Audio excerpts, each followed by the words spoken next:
Emile Francisco de Antonio was an American director and producer of documentary films, usually detailing political, social, and counterculture events circa 1960s–1980s. He has been referred to by scholars and critics alike, and arguably remains the most important political filmmaker in the United States during the Cold War. Early life. De Antonio was born in 1919 in the coal mining town of Scranton, Pennsylvania. His father, Emile de Antonio, an Italian immigrant, fostered the lifelong interest of Antonio by passing on his own love for philosophy, classical literature, history and the arts. Although his intelligence allowed him the privilege of attending Harvard University alongside future President John F. Kennedy, he was also familiar with the working-class experience, making his living at various points in his life as a peddler, a book editor, and the captain of a river barge. He would later go on to make a film about Kennedy's assassination called Rush to Judgment, an early rebuttal of the Warren Report.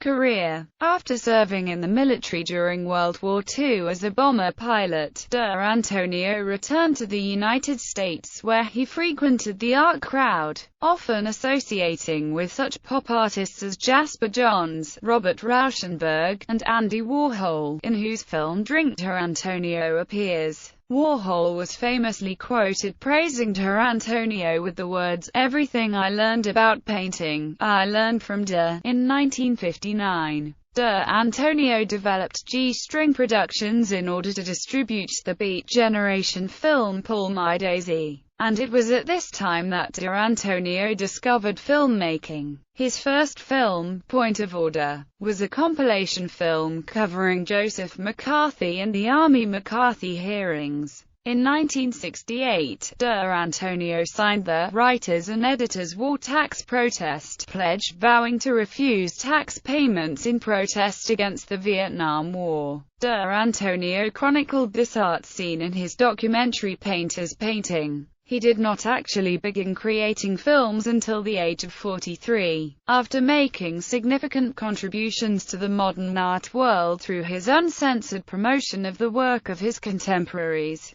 In 1969, the Metropolitan Museum of Art held a Waterstone exhibition titled New York Painting and Sculpture, 1940–1970, that included 408 works by 43 artists. Curator Henry Geldalla granted De Antonio the unique opportunity of exclusive access to the works included in the show, and exclusive rights to filming it. Until this point, De Antonio noted, "I disliked films on painting that I knew they were either arty, narrated in a gush of reverence, as if painting were among angelic orders, or filmed with violent, brainless zooms on Apollo's navel, a celebration of the camera over the god. They revealed nothing at all about how or why a painting was made." The intimate opportunity of access to the show, and the similarly intimate relationships with many of the artists, led De Antonio to select 13 painters to profile in his film. In addition to critics, curators, dealers, collectors, and other influential figures in the contemporary art world, combining interviews with live footage of the artists at work in their studio, De Antonio and cinematographer Edem Schwerler created a groundbreaking work that captured abstract expressionism and other major contemporary art movements in a way no filmmaker had ever before. In an interview regarding his filmography, De Antonio spoke towards his relationship with the painters and his role in the creation of the film. "I was probably the only filmmaker in the world who could have made Painter's Painting, because I knew all those people, from the time that they were poor, and unsuccessful and had no money. I knew Warhol and Rauschenberg and Jasper Johns and Stella before they ever sold a painting, and so it was interesting to do the film about them." De Antonio was the creator of many politically motivated films that attracted a substantial amount of controversy, and was also known for aligning himself with Marxist thought. His films are critiques of various aspects of American culture or politics, on the whole reflecting a certain degree of political dissension. Death. On December 16, 1989, de Antonio died of a heart attack in front of his Lower East Side home. In popular culture,